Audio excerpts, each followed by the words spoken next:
YouTube परिवार शुभ दिवस. आजच्या लेखात आपलं हार्दिक स्वागत. आज आपण अशा एका निसर्गाचा अदृश्य श्वास, जीवनाचा शाश्वत साथीदार आणि अद्भुत देणगीविषयी जाणून घेणार आहोत, जे आपल्या सभोवताली प्रत्यक्ष क्षणी असते, पण कधीच आपल्या डोळ्यांना दिसत नाही.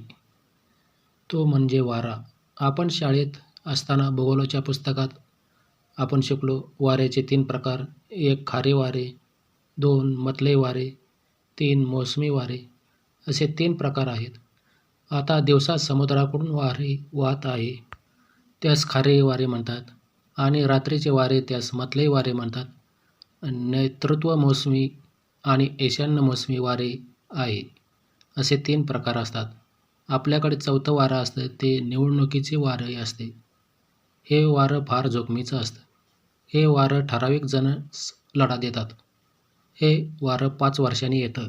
निसर्गाचा वारा तो दिसत नाही, पण त्याचा स्पर्श जाणवतो. तो बोलत नाही, पण झाडांच्या पानातून गाणे गातो. तो चालत नाही, पण संपूर्ण पृथ्वीवर भ्रमंती करतो. वारा म्हणजे निसर्गाचा श्वास, पृथ्वीचे स्पंदन आणि जीवनाला सतत ऊर्जा देणारा अदृश्य मित्र. जर एका क्षणासाठी वारा थांबला, तर झाडाची पाने शांत होतील, ढगांचा प्रवास थांबेल, समुद्राच्या लाटा मंदावतील आणि जीवनाची लय बदलून जाईल. म्हणून वारा हा केवळ हवा नसून संपूर्ण सृष्टीच्या संतुलनाचा आधार आहे.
पृथ्वीवरील विविध भाग वेगवेगळ्या प्रमाणात तापतात.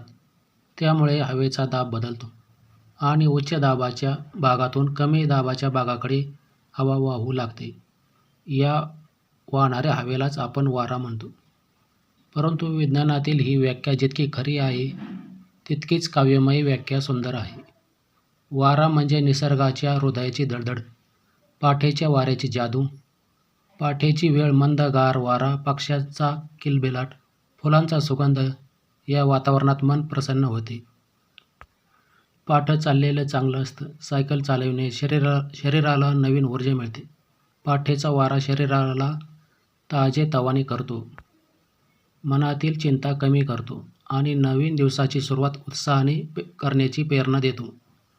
याच कारणामुळे डॉक्टर सकाळी आपल्याला फिरण्याचा सल्ला देतात. आपण सकाळी चालतो कारण त्या वेळचा स्वच्छ आणि गार वारा शरीरासाठी अत्यंत लाभदायक असतो. शेतकऱ्यांचा मित्र, भारतीय शेतकरी आणि वारा यांचे नाते अतूट आहे.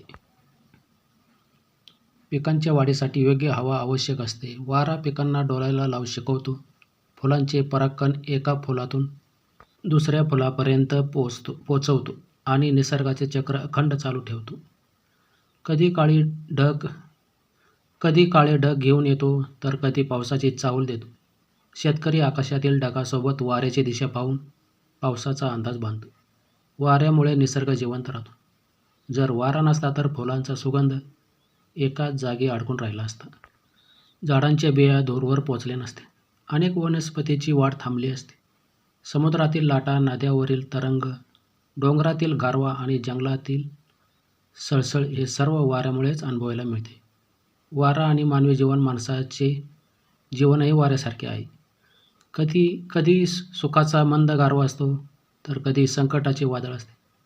पण वारा आपल्याला शिकवतो, थांबू नका, सतत पुढे जात राहा.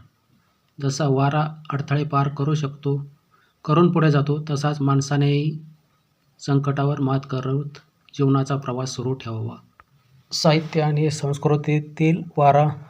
मराठी साहित्यामध्ये वाऱ्याला प्रेम, विरह, आनंद आणि आशेचे प्रतीक मानले जाते. अनेक कवींनी वाऱ्याला संदेशवाहक म्हटले आहे. आईच्या कुशीत बसल्यासारखा गार वारा मनाला सुखावतो. वारा आणि ऊर्जा. आज संपूर्ण जग स्वच्छ ऊर्जेकडे वाटचाल करत आहे. पवनचक्क्याद्वारे वाऱ्यापासून वीज तयार केली जाते. आपल्या सातारा, सांगली, अहिल्यानगर या भागात वाऱ्यावरती वीज तयार होते. कोणतेही प्रदूषण नाही. ही ऊर्जा प्रदूषणमुक्त आहे. भविष्यात वाऱ्याचे महत्त्व अधिक वाढणार आहे. वादळाचे रूप. वारा नेहमी शांत नसतो. कधी तो चक्रीवादळाचे रूप धारण करतो. राजस्थानमध्ये वाळवंटात खूप अतिवेगवान वारे वाहते. कितीतरी लोक वादळात दगावले. वाऱ्यामुळे मागील काळात घरे उद्ध्वस्त होतात. झाडे कोसळली. ऊस, केळीची, द्राक्षे, अनेक फळबागा सपाट झाल्या आणि जनजीवन विस्कळीत झाले.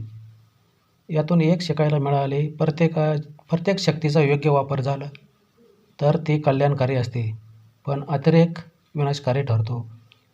पर्यावरण आणि वारा. आज प्रदूषण वाढत आहे. झाडांची संख्या कमी होत आहे. त्यामुळे शुद्ध हवा मिळणे कठीण होत चालले आहे.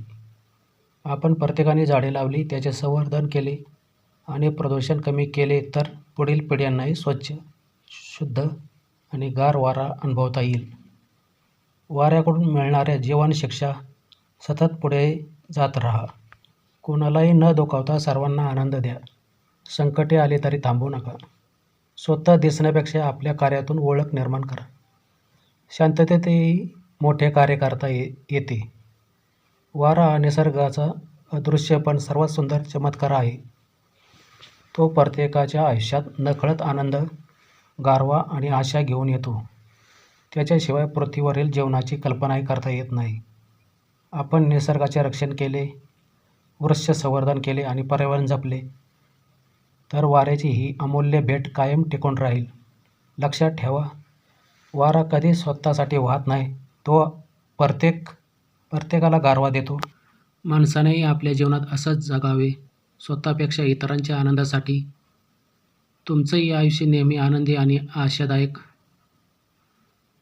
मनाला गारवा देणारं राहो ही सदिच्छा. धन्यवाद. लेखक रमेश शेळके.